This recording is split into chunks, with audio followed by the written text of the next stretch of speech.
Entre 1625 y 1626, la infanta Isabel Clara Eugenia encargó a Rubens los cartones para una serie de tapices que iba a regalar al monasterio de las Descalzas Reales de Madrid. Servirían para decorar la iglesia durante las principales celebraciones de carácter eucarístico, en especial la octava del Corpus y los oficios del Viernes Santo. La serie constaba de 20 tapices de grandes dimensiones, en torno a los 5 metros de altura cada uno de los paños, que fueron llegando a su destino en varias entregas entre los años de 1628 y 1636. Se tejieron en Bruselas en las manufacturas de Jacob II Goebbels y Jan II Raes y costaron 130.000 florines, a pesar de que, como eran años de guerra y la economía no estaba para muchas alegrías, no se utilizaron hilos de oro y de plata, sino únicamente de seda y de lana.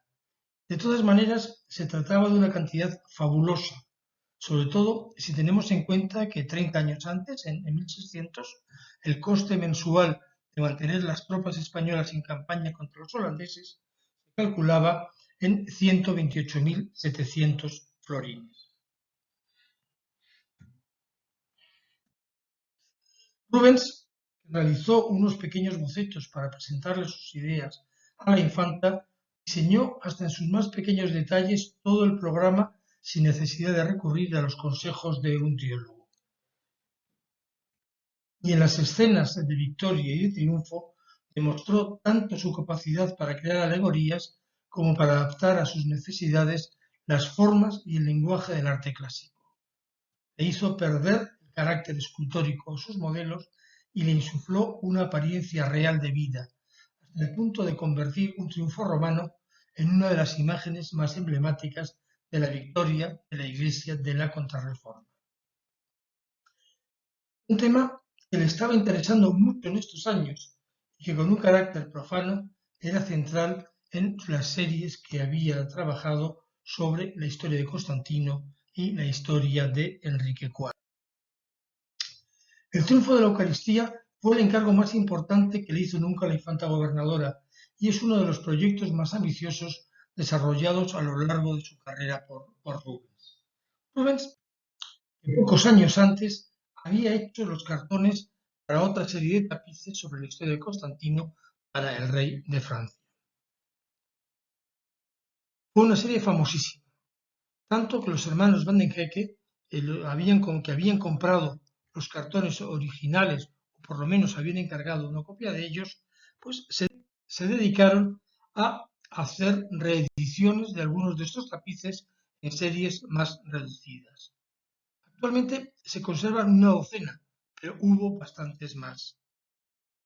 En algunas ocasiones sustituyeron las columnas salomónicas por unas cenefas decorativas mucho más tradicionales, o incluso añadieron figuras que, aunque no estaban en los tapices originales, procedían de otros modelos rubensianos. Los tapices se copiaron también en muchos cobres de pequeño tamaño, pintados en los Países Bajos, que se exportaron a Europa y América para una clientela más modesta, pero una clientela que estaba igualmente deseosa de poseer estos triunfos de la Eucaristía de Rubens.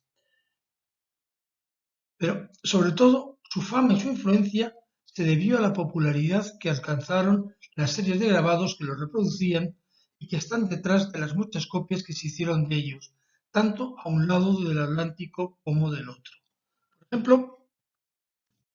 Por ejemplo, la serie pintada por Bartolomé de Santos por encargo de los jesuitas de Valladolid, en España,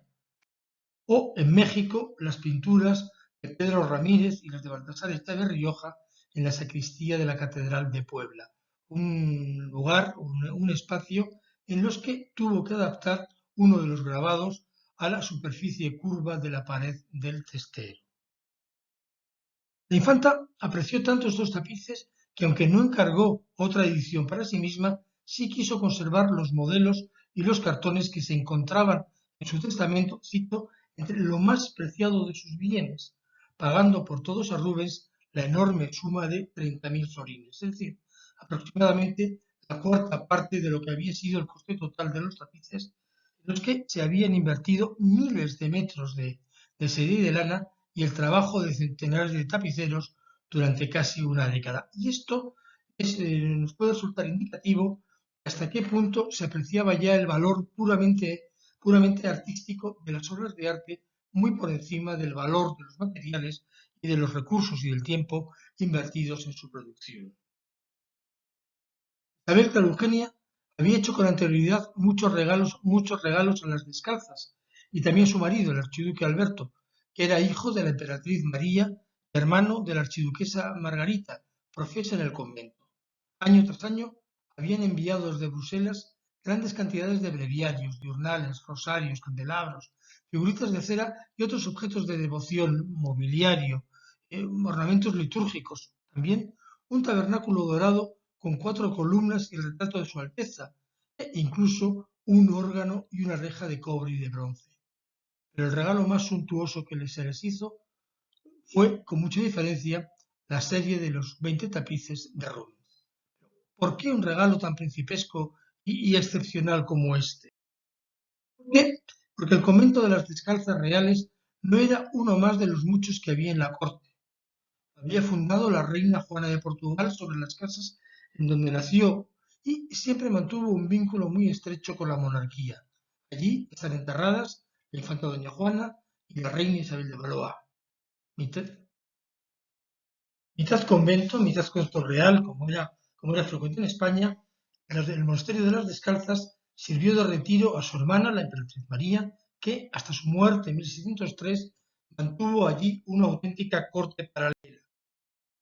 También profesaron en este lugar otras mujeres de la casa de Austria,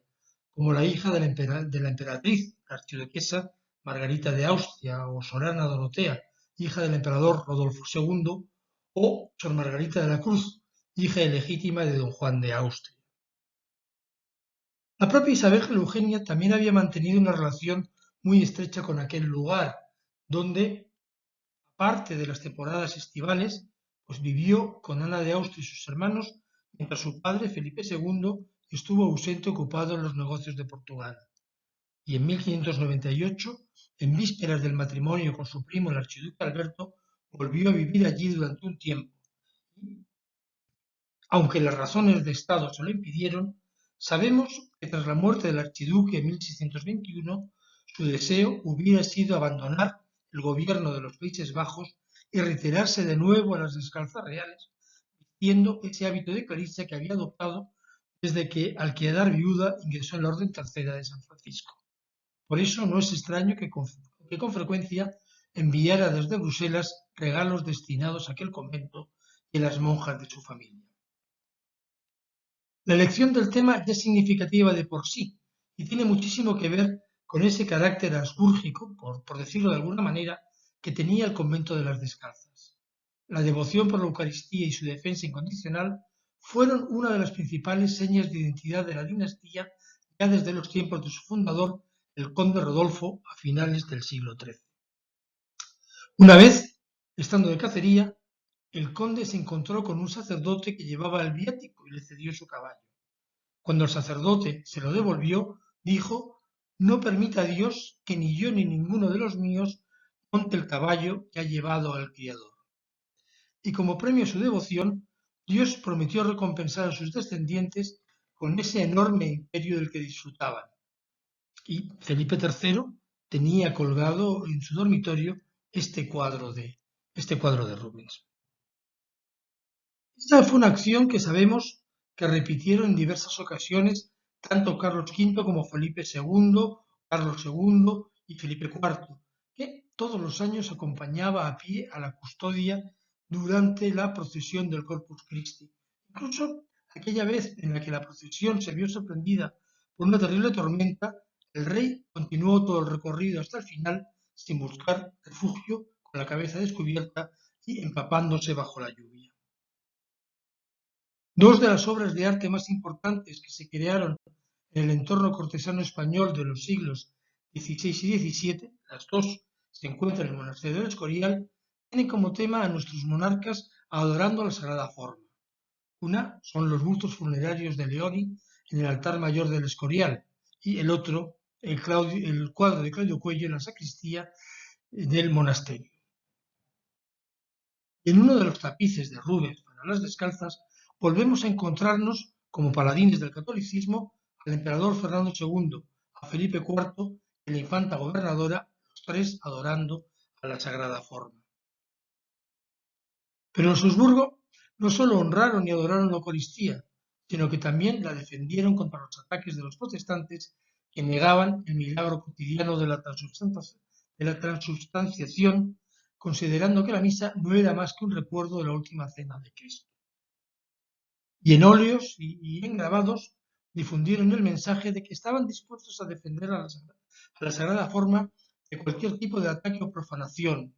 y hacerlo con las armas en la mano. Una defensa en la que la propia Isabel Clara Eugenia se encontraba implicada de una manera muy directa, en tanto que era la gobernadora de unos territorios en los que se estaba librando una auténtica guerra de religión entre la monarquía católica y las Provincias Unidas, provincias rebeldes que habían abrazado la fe protestante. Recordemos que en 1609 Felipe III había firmado una tregua de 12 años con los holandeses. Esa tregua había expirado nada más comenzar el reinado de Felipe IV. El conde-duque de Olivares, el todopoderoso valido del rey, había reanudado las hostilidades en los Países Bajos y que inicialmente el triunfo estaba sonriendo a las armas españolas que avanzaban imparables de victoria en victoria, como se recordaría en las pinturas que decoraban el Salón de Reinos del Palacio madrileño del Buen Retiro.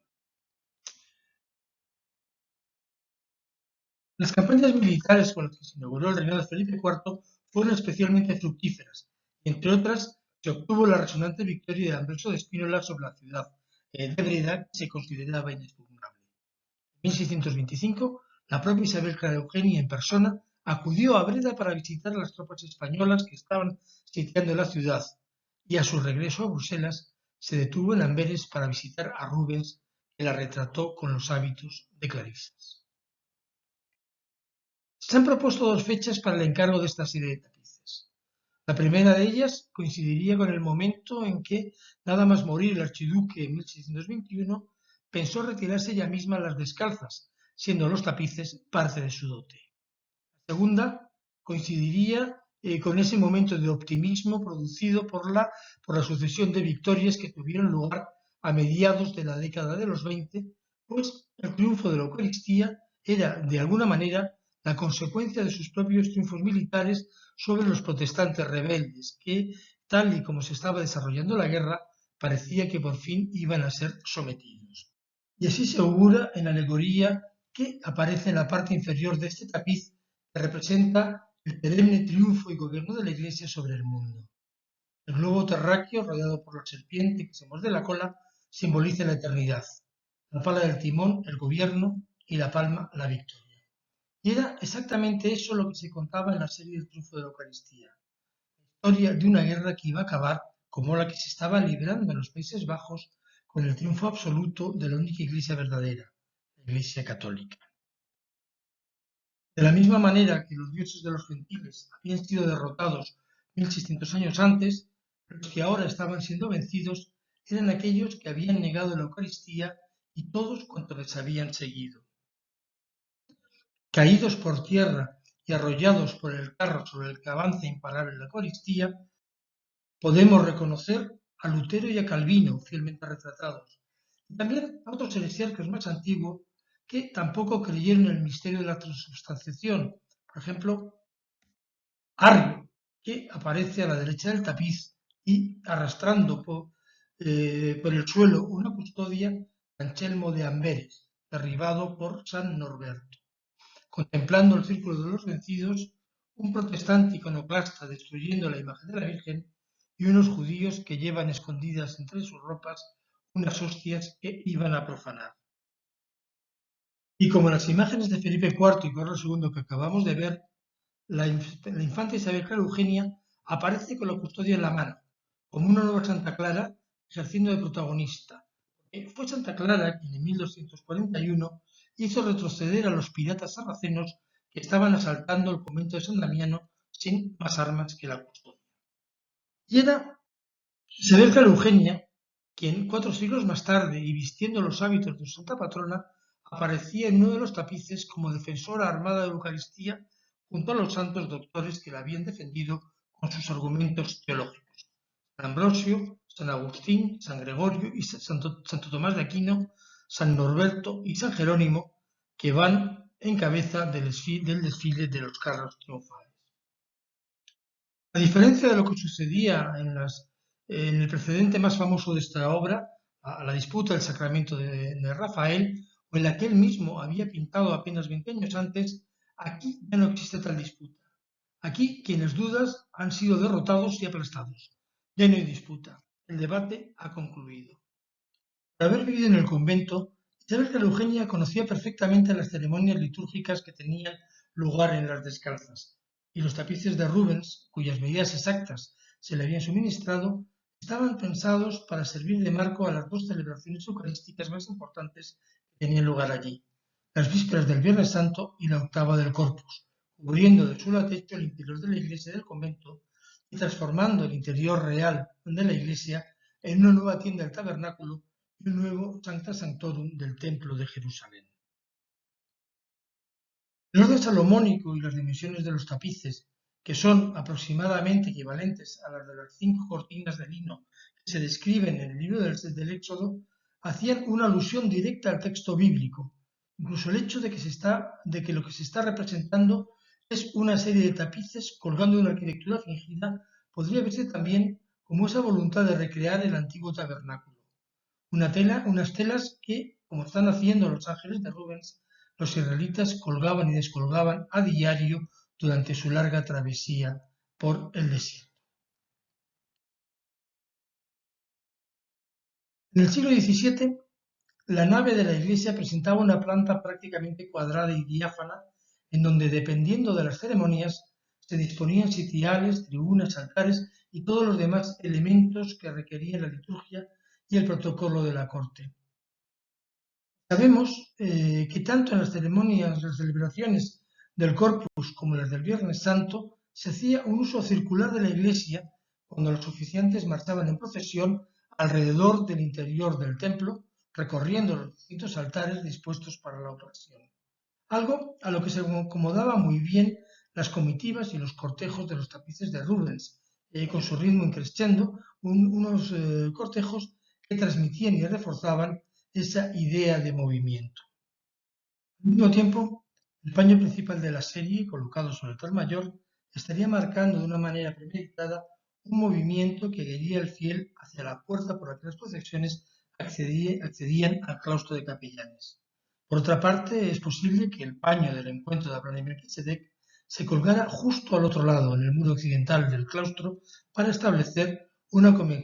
conexión lógica y visual entre estos dos lugares. Todavía a día de hoy se sigue celebrando en el interior del convento la procesión del Santo Entierro con el Cristo yacente de Gaspar Becerra, el único Cristo vivo y muerto al mismo tiempo, pues tiene en su costado un ostensorio donde, por especial dispensa del Papa, puede llevar la sagrada forma el día del Viernes Santo.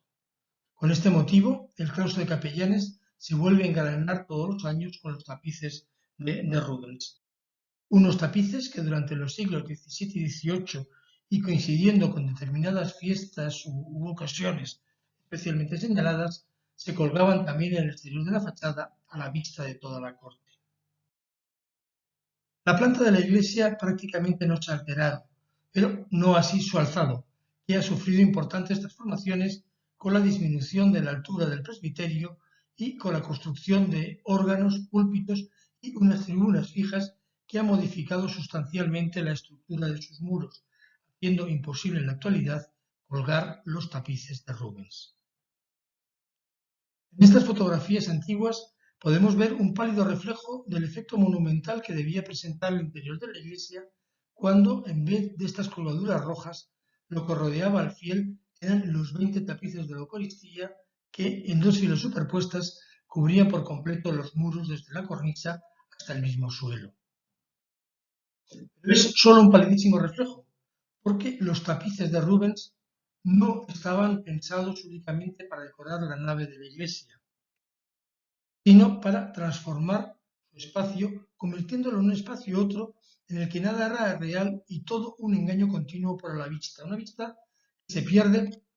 en medio de unos tapices que simulan arquitecturas de las que cuelgan otros tapices fingidos que a su vez en cuando, permiten ver tras ellos la arquitectura real de la iglesia, que vuelve a ser fingida, y todo ello mezclado además con unos angelotes que tampoco pertenecen al ámbito de los presuntos tapices, sino que parecen estar sujetándolos y por tanto formando parte del mundo real. Lo mismo que esos animales u objetos aparentemente reales, objetos de valor simbólico, ¿no? que aparecen delante o saliendo por debajo de los tapices, ¿no? Como el león comiéndose al zorro, que simboliza la fortaleza de la Iglesia derrotando la astucia de los protestantes en el tapiz de la victoria de la Eucaristía sobre los herejes, o como los útiles de escritura que aluden a los textos de los doctores de la Iglesia que defienden las doctrinas eucarísticas y que se ven en otro de los tapices. Para ello, lo primero que hizo Rubens, y es un cambio fundamental frente a los tapices anteriores, ¿no? incluidos los suyos propios de la historia de Constantino, fue suprimir la cenefa decorativa que los rodea y que los identifica como una imagen pintada, una imagen aislada del muro, para sustituirla por un orden de columnas, unas toscanas y otras salomónicas, para construir ese falso interior de doble orden superpuesto que forman los 20 paños, que a su vez se encajan unos en otros como si fueran las piezas de un puzzle, como podemos ver en estos dos, ¿no? del triunfo del amor divino y del triunfo de la fe, con esa cortina azul que pasa de uno a otro en perfecta solución de continuidad y que al mismo tiempo alude a las lazadas azules que, según el relato del Éxodo, unían entre sí las cortinas de la tienda del tabernáculo.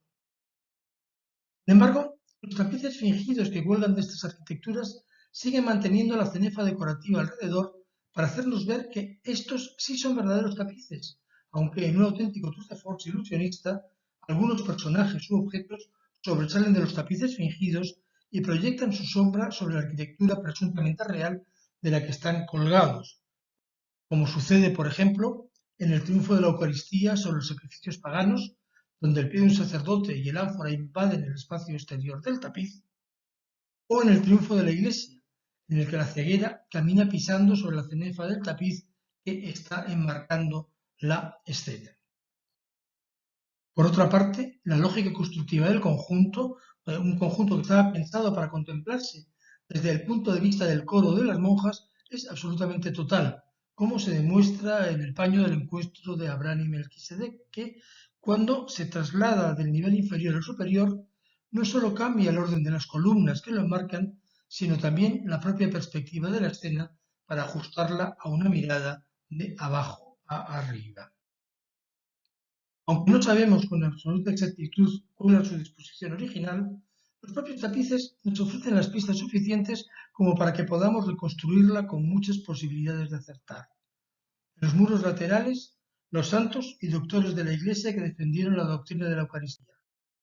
Sus configuraciones en el sacrificio del Cordero, Elías alimentado por el ángel, el encuentro de Abraham y Melquisedec en la recogida del maná.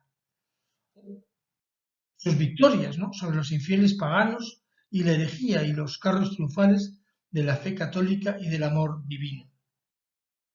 A los pies de la Iglesia, las jerarquías terrenas y eclesiásticas adorando la sagrada forma, y sobre el altar el triunfo de la Iglesia que, con la custodia en la mano y una tiara papal en alto sobre su cabeza, avanza con la ceguera y la ignorancia atadas a su carro como prisioneras y aplastando bajo sus ruedas a la discordia y a la envidia y a otras encarnaciones del mal. A partir del enorme éxito de los poemas de Petrarca, la forma habitual de presentar la exaltación de un personaje o de un dios o de imaginar una personificación abstracta era hacerlo sobre una de esas carrozas triunfales de aspecto más o menos clásico. Y lo mismo cuando esas personificaciones abstractas lo eran de la esfera de la religión. Los carros de triunfo se convirtieron en un elemento habitual e imprescindible del paisaje urbano en todo tipo de celebraciones festivas, profanas o religiosas. Las ciudades de Flandes no fueron una excepción, y en el triunfo del amor divino y en el triunfo de la Eucaristía, Rubens representó sus personificaciones sentadas sobre un tipo de carros muy similares a los que había pintado su maestro Otto Benius y a los que él mismo habría visto desfilar en más de una ocasión por las calles de Amberes, como el que aparece en esta alegoría de la paz en los Países Bajos en 1577 de Peter Claessens, en la que, como en el tapiz de las descalzas, la carroza de la paz arrolla bajo sus ruedas al monstruo de las discordias. Pero aquí acaban las semejanzas. En el triunfo de la Iglesia, Rubens no está representando una procesión como las que se podían celebrar en Amberes de su tiempo, sino que está recreando un triunfo clásico, como los de Tito y Marco Aurelio, o como los triunfos de César de Manteña o Julio Romano, en los que él mismo se había inspirado en otras ocasiones. La Iglesia avanza sobre su carro llevando la custodia en sus manos, precedida por una Victoria alada que lleva en sus manos la palma del triunfo y la corona de laurel, y por unos lictores que en vez de fasces portan las llaves de San Pedro, mientras que los prisioneros derrotados, la ceguera y la ignorancia, caminan encadenados tras ella. Estamos a mediados de los años 20 del siglo XVII, un momento importante porque ya han terminado las rigideces de la Contrarreforma, porque, aunque no haya desaparecido por completo, sí se ha conjurado el peligro protestante y porque se vislumbra ya con claridad la victoria del catolicismo. Son tiempos de optimismo, son los tiempos de la Roma triunfos de Urbano VIII y los de las victorias de los ejércitos católicos en los Países Bajos. La Iglesia necesitaba un arte nuevo que reflejara su triunfo y los encargados de formular este nuevo lenguaje fueron Bernini y Rubens. Rubens, en la serie de la Eucaristía, ejerció simultáneamente de propagandista al servicio de la monarquía española y de la Iglesia católica. Y en el caso concreto que nos ocupa, el hecho de que en las procesiones del Santo Entierro o de la octava del Corpus se colgaron en el claustro o en el exterior de la iglesia los tapices de la conquista de Túnez, al mismo tiempo que en el interior de la nave se colgaban los del triunfo de la Eucaristía, esa es la mejor prueba de que las victorias militares del emperador en las costas africanas, como exactamente igual, ¿no?, que las victorias actuales de los tercios españoles en Flandes, se consideraban un triunfo de la Iglesia sobre los infieles. En el triunfo de la Iglesia, Rubens vistió la doctrina católica con un ropaje clásico, sin que se encontrara la más mínima contradicción en ello. Rubens podía escribir con toda naturalidad a su amigo Peides que, cito, la sencillez de la Iglesia primitiva, que si bien sobrepasaba al mundo entero en piedad y verdadera religión, quedaba muy por detrás del paganismo en gracia y en excelencia. Hasta aquí. Y la mejor prueba de ello la encontramos en el tapiz de la victoria de la Eucaristía sobre los sacrificios paganos, donde al mismo tiempo que proclamaba que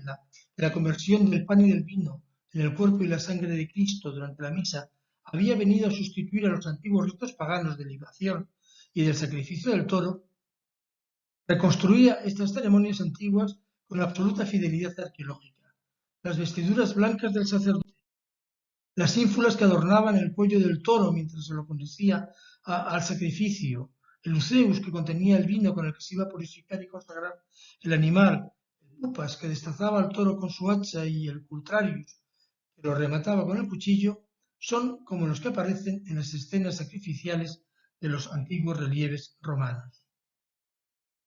Rubens se encontraba entre los anticuarios más importantes de su momento y no deja escapar la ocasión que le brindaba un tema, en principio cristiano, para ofrecer esa imagen tan arqueológicamente exacta del mundo clásico,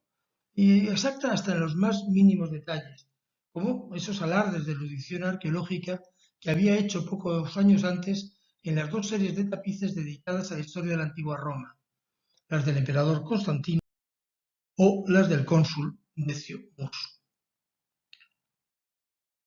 Como era lógico esperar,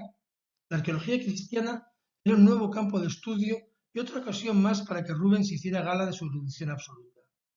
Por ejemplo, en el tapiz de la victoria de la Eucaristía sobre los antiguos ritos mosaicos se pueden encontrar sin problemas el altar y el interior del Sancta Sanctorum, tal y como aparecen grabados en el libro sobre la visión de Ezequiel de los jesuitas Prado y Villalpando. Rubens era un cristiano sincero y uno de los máximos intérpretes de la imagen visual de la Contrarreforma, pero desde el punto de vista de las formas y de sus intereses meramente plásticos, no estableció nunca ninguna diferencia entre la manera de abordar las escenas religiosas y las bíblicas o la de abordar las escenas históricas o mitológicas, entre la forma que concibe estas y las pinturas de género cuando quiere resolver un problema de orden artístico. En este sentido, la comparación entre la serie del triunfo de la Iglesia y las dos prácticamente contemporáneas que había dedicado a María de Medici y a Enrique IV resulta absolutamente esclarecedora. En los tres casos se trataba de mostrar una historia épica de una manera muy efectiva y visual, la del triunfo de la Iglesia sobre sus enemigos, la de la vida de María de Medici y su enfrentamiento con su hijo Luis XIII y la del reinado de su marido Enrique IV. En los tres casos recurren a las composiciones igualmente efectistas y grandilocuentes, son composiciones en las que despliega un lenguaje alegórico complejo, absolutamente personal, y en el que las referencias clásicas son continuas.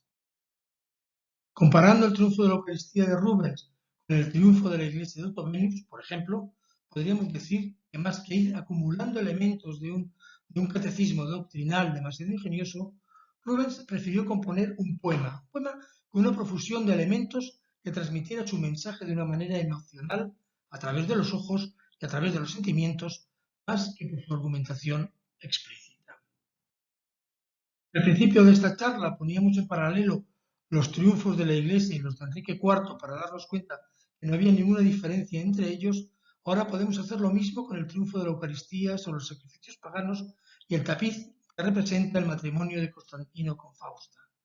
Pero podríamos poner también otros muchos ejemplos diferentes para ver cómo Rubens utilizó en ellos recursos parecidos y soluciones compositivas casi idénticas. Desde los carros guiados por amorcillos con antorchas y tirados por leones del triunfo del amor divino y de la consumación del matrimonio de María de Médicis y Enrique IV en Lyon, a los barcos del triunfo de la esperanza y de la mayoría de edad de Luis XIII, o a los raptos, ese rapto de la verdad desvelada por el tiempo en el tapiz de las descalzas y en las pinturas del Palacio de Luxemburgo. Y ya para terminar, podríamos volver a decir lo mismo sobre cómo casi subrepticiamente se cuela en estos tapices otra de las grandes pasiones de Rubens, la pintura de animales fuertes y poderosos en acción, especialmente los caballos y los leones. Esos leones que tanto le fascinaban y alrededor de los cuales estaban girando esos cuadros de cacerías que empezó a pintar en grandes cantidades a finales de la década de los 10. Los archiduques, como tantos otros príncipes de su momento, no solo coleccionaron obras de arte, también animales salvajes y exóticos que reunían en auténticos zoos en los jardines de sus palacios. En el Palacio de Kudenberg, Rubens pudo observar a sus anchas a esos leones que tantas veces dibujó y que incluyó una y otra vez en sus pinturas, desde las grandes cacerías y las hazañas de Hércules al mundo de la Biblia, unos leones que también se cuelan en los tapices del triunfo de la Eucaristía. Son los leones que tiran del carro del amor divino, o el que, venciendo la astucia de las mentiras protestantes simbolizadas por el zorro,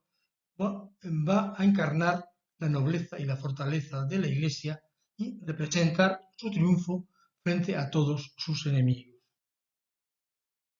Rubens tenía en su biblioteca el De humana fisonomía de Giambattista della Porta, que es el ejemplo más conocido de un campo de estudio muy de moda entonces, según el cual se podían inferir rasgos del carácter de una persona comparando su apariencia con la de determinados animales. Influido por estas ideas, Rubens dio a sus animales una mirada y un aspecto humano como pocos pintores han conseguido hacerlo jamás.